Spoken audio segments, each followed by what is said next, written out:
Oh my god, my little heart. Clara, നീ എന്തിനിപ്പം ഇങ്ങോട്ട് വന്നേ? എന്തേ എന്നെ കൊണ്ടുപോകാണ്ട് ടൂറ് പോകണ്ടല്ലേ? ഞാൻ നിങ്ങൾക്ക് ഏറുമാടം കെട്ടിത്തന്നു, നെല്ലിലെ കാക്കേനെ ഓടിച്ച്.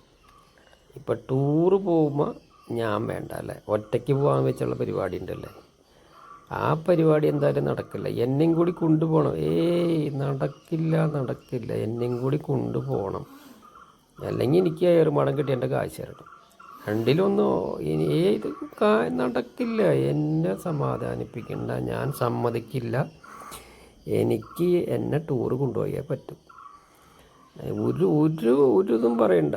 വെള്ളിയാഴ്ച സ്കൂളിൽ നിന്ന് പോകുമ്പോൾ എന്നോട് പറഞ്ഞില്ല ഇങ്ങനെ ഒരു പരിപാടിയുള്ള കാര്യം. ഇപ്പം സനൽ മാമനും മറ്റേ ആൻറ്റിയൊക്കെ പറഞ്ഞപ്പോഴാണ് എന്നെ അറിയണത്. വേണ്ട, ഒരു സ്നേഹത്തിനും വരണ്ട. എന്നിട്ട് ഉമ്മയില്ല, മുട്ടമില്ല, ഒന്നുമില്ല. വേണമെങ്കിൽ ഒരെണ്ണം പിടിച്ചോ, 2 3 4. ഇനി ചോദിക്കരുതിട്ടാ. ഇനി ചോദിച്ചുകൊണ്ട് ചോദിച്ചിട്ട് എൻ്റെ പിന്നെ നടക്കണ്ട. ആൾക്കാരല്ലെങ്കിൽ തന്നെ ഇത് ലൈനെന്നൊക്കെ പറഞ്ഞ് ഭയങ്കര പ്രശ്നം. അങ്ങോട്ട് നീങ്ങി നിന്നിട്ടുള്ള സ്നേഹമൊക്കെ പ്രകടനമൊക്കെ മതി. എന്നെ ടൂറ് കൊണ്ടുപോകാണ്ട് ഇനി എന്നോട് മിണ്ടം വേണ്ട, മൃഗം വേണ്ട കേട്ടാ. ഞാനൊരു സത്യം പറയട്ടെ ക്ലാരെ, എൻ്റെ കയ്യിൽ കാശില്ല. സത്യം നിൻ്റെ തലയിൽ വെച്ച് ഞാൻ സത്യം ചെയ്യാം. ആകെ ഉണ്ടായ കാശ് ആ റോസിലെ ടീച്ചറുടെ GST പിടിച്ച് അതും ഇതും പിടിച്ച്. സത്യം ഞാൻ പറയാം. ഞാൻ നിൻ്റെ നിറയിൽ തൊട്ട് ഞാൻ പറയാം. എൻ്റെ നിറയിലും തൊടാൻ വരണ്ട. എനിക്ക് കേൾക്കാൻ വേണ്ട, പഞ്ചാര വർത്താനം കേൾക്കാൻ വേണ്ട. ഞാൻ എന്തായാലും ടൂറിന് എന്നെ കൊണ്ടുപോയേ പറ്റൂ. എനിക്കത് എന്തായാലും പോകണം. ഞാൻ സത്യം ഞാൻ പറയണത് കേക്ക് ക്ലാരെ.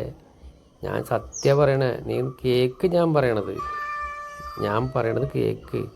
സത്യമായിട്ടും കാശില്ല. ലോൺ അപേക്ഷിച്ചിട്ടുണ്ട്. അത് കിട്ടണമെങ്കിൽ കൊണ്ടുപോവുക. സത്യമായിട്ട് ഞാൻ കൊണ്ടുപോകാമെന്ന് പറഞ്ഞു. സത്യമായിട്ട് ഞാൻ കൊണ്ടുപോകാം. നീ ഒന്ന് ഇടയാണ്ട് നിൽക്ക്. ഞാൻ വെറുതെ പറയണതല്ല. ലോൺ കിട്ടണമെങ്കിൽ നമുക്ക് ഒരുമിച്ച് ന്യൂസിലാൻഡിൽ ടൂർ പോവാം കേട്ടോ.